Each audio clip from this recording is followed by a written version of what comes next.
album or the song because it's Too it's like a much. whole therapy session, and I'm driving and I can't be listening to John Lennon's first solo album, which is like an entire cathartic emotional release, and I'm gonna be freaking bawling all Yes. the way to wherever I'm So driving. music So I'm is like, really an emotion producer for you. I think for yes, everybody, but it is. Yeah. yeah. Yeah. So, and it's just amazing. I think some of the art and some of the music that's come out of, the past year. I mean, just think about Taylor Swift. I'm like, how did Taylor Swift crawl into everybody's souls? I'm telling you, Dang, who'd have Swift. thunk it? Who'd have thunk it? Yeah, and and you think about that's what she needed to do for her. She had all of this that she needed to express. She had all of these words, all these feelings, all these experiences that she needed to put words to, and she did it and released just an amazing catalog of songs in 1 year. And but it spoke to so many people, and that's one of the goals of art is for people to identify and relate, in one or more ways. But we also have to remember that the person creating it is their own individual, and that it's really about them, too, and recognizing that they're not necessarily speaking for you; they're speaking for themselves, and we can't. Sometimes we have to be careful, I think, of mixing up another person's experiences with our own. We have to remember that we can relate to it, but it doesn't necessarily mean that our experiences are exactly the same. So we still have to acknowledge that our own path is our own path. Sure, I guess I could see that. Like my, I had a friend who would, at the time, struggled with alcohol, and when he would get really, really drunk, he would listen to, Jim Morrison, The Doors, and become him in some ways. I was trying to think of the dangers of doing that. It didn't sound like it would be that big of a deal, but I guess that would be a good example of needing to remember that your life is different and you don't have to have the same end as the artist. Right, exactly. But part of what I love about the arts, and for me, movies and music, is I do become, like in the movie, I become that person. I live it. And that's how I escape. Or when I'm singing the song, or if I'm listening to the song, I am on the stage singing the song.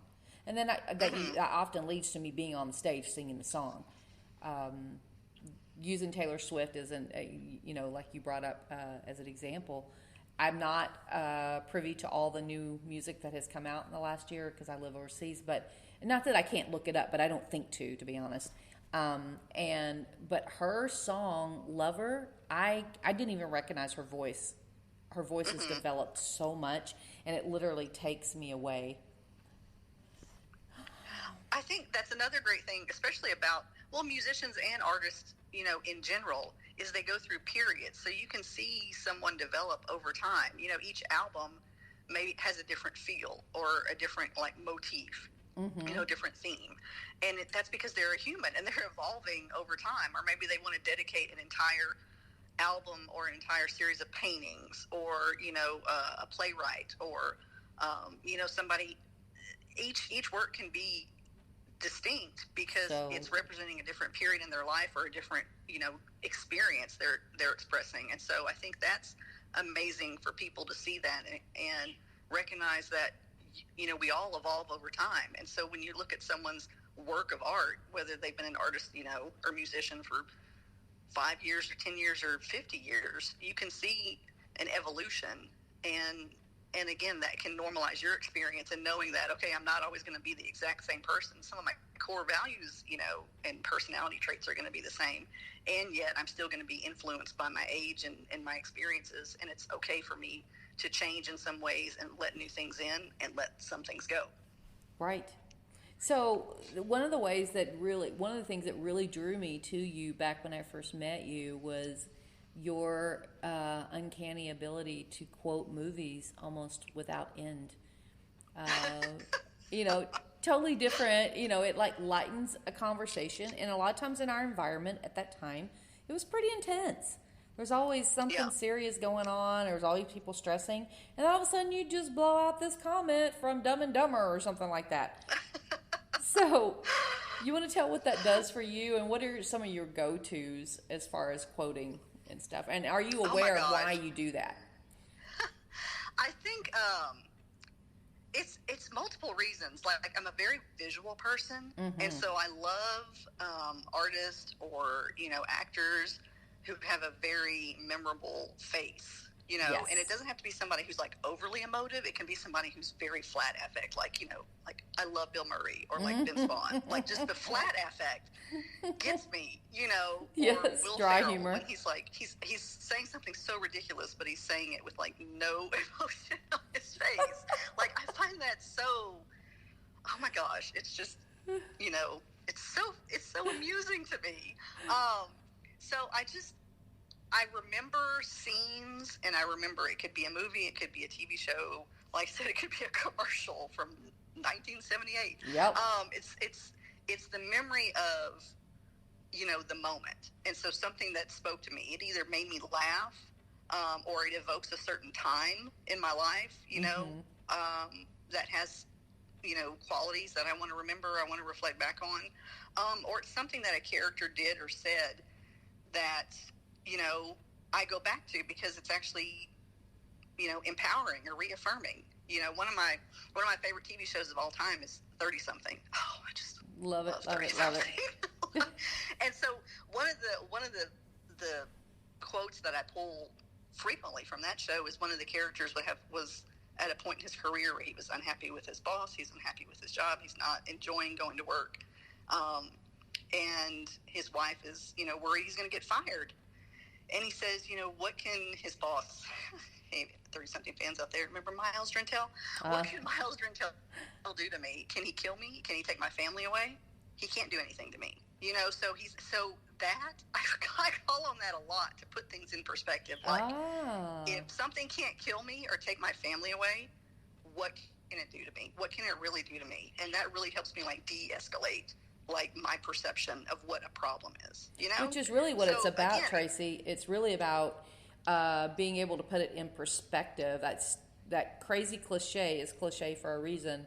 It's not what happens, it's how you deal with what happens, and it's so true. Right. So that helps you. Right. And so I remember moments, and I remember characters, and I remember things that they said because, again, a real person, there was a real human being that wrote these words, that created this character for a reason, and that put their words into this character's mouth to express something that they probably felt or they experienced or they were going through. And so there's realness behind every fictional character. And so that's what I identify with, and that's why I pull up, my little playlist of movie quotes and TV character quotes, because they either remind me of something that makes me laugh, or that I want to make other people laugh, because I want to bring levity to a situation, or they remind me of something, like I said, that makes me put things in perspective, or makes me reflect on something I need to reflect on, So there's so much power in words. And if you know me, you know I love words. Words and the animation of them, like the more... some of the stuff that we quote, they're very extreme, or they're, you're saying flat affect, but then the things that they're saying, that's the variety. Or, like Will Ferrell, I think you mentioned him, with the flat affect, but then he's with John C. Reilly, like in Step Brothers, and saying something really extreme. I mean, it brings me so much joy. That and stand-up comedians, that really... can get one that's really good, really dry, sense of humor or whatever. I mean, it takes me away. I forget all my problems. Right. And if you think about, how characters evolve in film too, like going back to National Treasure, Bill Murray. Like, Groundhog Day, on the surface, it's like Groundhog Day is just a ridiculous movie, right? It is. I mean, it's just silly. But really, think about his characters' evolution through the film. And initially, I'm going to keep living the same day over and over, or I'm just going to continue to be my selfish self and just eat whatever I want and do whatever I want and have no consequences. But then he starts to realize that's not enough, right? No. So like with the older gentleman, that's homeless, that dies on that day, and he starts trying to change his fate, right? He starts feeding him, taking him to the doctor every day. He starts trying to do something different to change the outcome of this man's life so he lives. And so he starts to put others before himself. And instead of trying to pursue, Andy McDowell just for his selfish reasons and just have another conquest, he really starts to see her and learn more about her and actually fall in love with her genuinely and caring more about other people than himself. So it's like, yeah, it's a comedy, but it's also, about human existence and about the struggles that we go through to make changes in the world and to actually make real connections with people and how we can learn to be better than we are. Well, and go back to the title, The Arts for Times of Crisis. How much has this past year and a half taught me? Things that I thought that I really desired and wanted more of, I've gotten more than enough of, and it's not been the answer. And like in this case, this example that you're given, having your life put in front of you and being put in the position to reevaluate that. And do I just continue to be my selfish self when it's thrown in my face, or do I try to make changes in the world? And I think that a lot of the lessons that have come up, not only in myself but in clients, we've all been put in that position in a way that we never knew could happen. Right. And the reverse can even be true, because some people may have spend so much of their time being givers that they're constantly taking care of other people. And, the past year and a half has taught them, maybe there's things that I need to focus on for me and actually work on within me, because I'm giving so much of my energy away, and distracting myself, by spreading myself thin for all these other people or all these other, roles and responsibilities. And actually I need to kind of take a step back and remember what I need, for self-preservation, because self-preservation is not selfishness. No. Self-focus is not selfish. And selfish is not a bad word. We've always been taught that it is. But, and it's interesting, as you're talking, I'm thinking of, speaking of life lessons and appreciating what you have and doing blessings, remembering to bless self and all that. Here, a lot of this island is entertainment. It's clubs. It's, it's like little Las Vegas here. In the Middle East, and a lot of these people have been put out of work because the way Bahrain has dealt with, COVID, and even a re-strain, the new strains recently. We've been literally locked down for almost a month now, but that means places are not open, and that means the people who are all expats or from other countries are here making a very little wage. They're not making any money at all, and so I know a lot of these people because like I said, I entertain, and therefore I get these messages, Miss, please, can you help me? Can you help me? I need food. And they're not asking for luxuries, literally food. They ride bikes, they walk in the heat, and it gets pretty hot here. So really having to take a look at, an appreciation for what I have, which I didn't really appreciate because I'm a typical American. But the typical American, we are incredibly wealthy to these people. And I have not had to ask people for food, And so it really puts all of that in perspective, kind of like the groundhog thing that you're talking about.